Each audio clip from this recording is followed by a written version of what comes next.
ఇలా మహిళల వేతన కోసం మహిళల యొక్క చట్టసభలో 33% రిజర్వేషన్ కల్పించాలని చెప్పి బాబాసాహెబ్ అంబేద్కర్ పార్లమెంట్ లో మాట్లాడితే కాంగ్రెస్ పార్టీ బాబాసాహెబ్ అంబేద్కర్ అవమానిస్తే అలా పడేసి బయటకు వచ్చి రాజీనామా చేసి బయటకు వచ్చినటువంటి బాబాసాహెబ్ అంబేద్కర్ ఆలోచనలకు అనుగుణంగా 33% చట్టసభల్లో రిజర్వేషన్ కల్పించాలని చెప్పి దృఢ సంకల్పంతో భారతీయ జనతా పార్టీ నరేంద్ర మోడీ ప్రభుత్వం ఉంది కాబట్టి ఇవాళ మహిళలు భారతీయ జనతా పార్టీకి తప్పకుండా మెంబర్షిప్ తీసుకోవాలని చెప్పి ఒక సంకల్పం తీసుకోవాలి.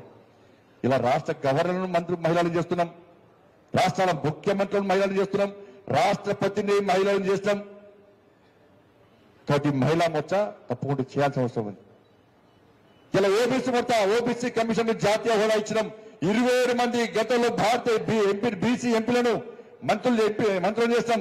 ఈసారి కూడా 27 మంది బీసీ ఎంపీలను మంత్రులు చేస్తాం. అరే ఈ దేశ ప్రధాని ఓబీసీ వ్యక్తిని దేశ ప్రధాని చేసిన ఘనత భారతీయ జనతా పార్టీ కాబట్టి ప్రతి ఓబీసీ వర్గానికి సంబంధించిన వ్యక్తి ఇలా భారతీయ జనతా పార్టీ మెంబర్షిప్ తీసుకోవాల్సిన అవసరం ఉందని చెప్పాల్సిన బాధ్యత ఉంది.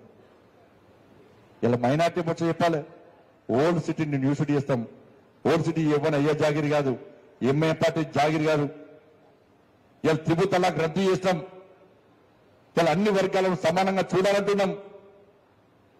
కాబట్టి ప్రతి ముస్లిం మైనార్టీ వర్గం కూడా ఇలా భారతీయ జనతా పార్టీని ఎంఐఎం పార్టీని అంత ముందుంచాలంటే ఎంఐఎం పార్టీ పీడ విరిగడి కావాలంటే ఇలా భారతీయ జనతా పార్టీ సభ్యత్వం తీసుకోవాలని చెప్పి ప్రతి వ్యక్తి వాళ్ళ సంకల్పం తీసుకోవాల్సిన అవసరం ఉంది. ఇది మోర్చాలకు అందుకే మోర్చా మెంబర్షిప్ తీసుకోవాలి. కాబట్టి గతంలో చూడండి ఇలా భారతీయ జనతా పార్టీ ఇద్దరే ఎంపీలు అనేక మంది హేళన చేశారు భారతీయ జనతా పార్టీ. అరే ఇద్దరు ఎంపీలున్న భారతీయ జనతా పార్టీ జనసంఘ ఈ భారతీయ జనతా పార్టీ ఈ దేశంలో ఎట్లా అధికారంలోకి వస్తుంది భారతీయ జనతా పార్టీ?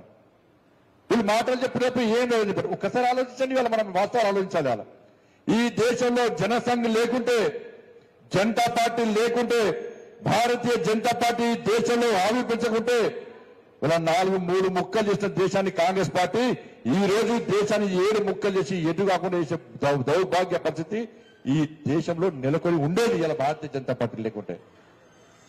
అందుకే నరేంద్ర మోడీ ప్రభుత్వం ఒక లక్ష్యం కోసం ఇలా దీన్ దయాళ్ ఉపాధ్యాయ ఆరోగ్యం ఆశించిన వాళ్ళు ఈ దేశం రక్షింపబడాలంటే నా తల్లి భారత మాతను రక్షించుకోవాలంటే అణ్వస్త్రాలు తయారు కావాలి. అణ్వస్త్రాలను తయారు చేసుకోవాలని చెప్పి పండిత్ దీన్ దయాళ్ ఉపాధ్యాయ ఆశించింది కాబట్టి పండిత్ దీన్ దయాళ్ ఉపాధ్యాయ ఆశ నెరవేర్చడానికే అటల్ బిహారీ వాజ్పేయి గారి నేతృత్వంలోని భారతీయ జనతా పార్టీ ప్రభుత్వం అణ్వస్త్రాలను తయారు చేసిన విషయాన్ని ఒక్కసారి మనం గుర్తుంచుకోవాలి. అరే 370 ఆర్టికల్ రద్దు చేయడం కోసం నా శ్యామా ప్రసాద్ ముఖర్జీ బలిదానం చేసింది కాబట్టి శ్యామా ప్రసాద్ ముఖర్జీ బలిదానాన్ని వృధా పోనీయం.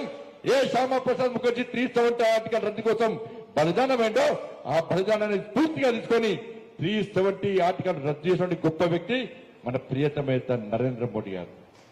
ఏ బాబాసాహెబ్ అంబేద్కర్ ముస్లిం మహిళలకు 33% చట్టసభల్లో రిజర్వేషన్ ఇవ్వాలి, వాళ్ళకు వేతనాలు ఇవ్వాలి, వాళ్ళకు ఉపాధి కల్పించాలని చెప్పి మహిళల కోసం మాట్లాడితే అవమానపరిచిందో ఆ బాబాసాహెబ్ అంబేద్కర్ కళలు నెరవేర్చడానికే ఇలా 33% రిజర్వేషన్ కల్పించాలని చెప్పి దృఢ సంకల్పంతో పార్టీ భారతీయ జనతా పార్టీ. అటువంటి నేత మన ప్రియతమ నేత నరేంద్ర మోడీ గారు